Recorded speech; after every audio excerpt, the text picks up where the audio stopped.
What do the children of colonial missionary schools in Southern Africa have in common with, say, a Mexican American child in a U.S. public school? Picture this.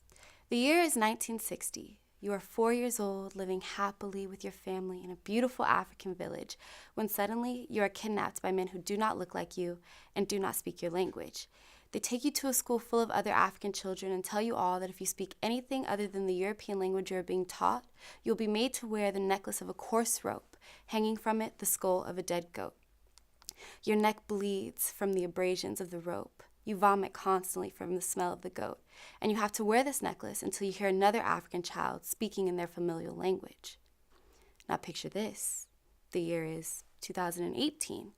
You're a Mexican American child in a public kindergarten in, say, Dallas, Texas. The teacher asks a question and you say, "No entiendo, I don't understand."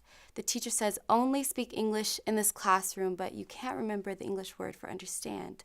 You stutter and mumble, your teacher continues to yell, and you start to kick and scream and cry, throwing a tantrum, as kindergartners often do.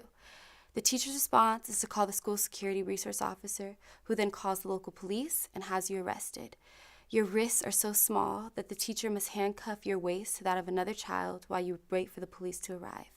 Your parents pick you up from the station. These are real occurrences that have happened and continue to happen all across the globe.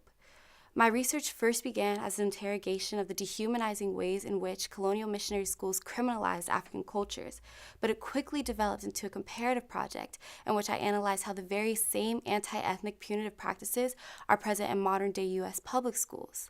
This research is incredibly important. We must identify and dismantle these shared punitive processes, not only because they result in the dehumanization of the global community of children of color, but also because they manifest as their criminalized adult identities.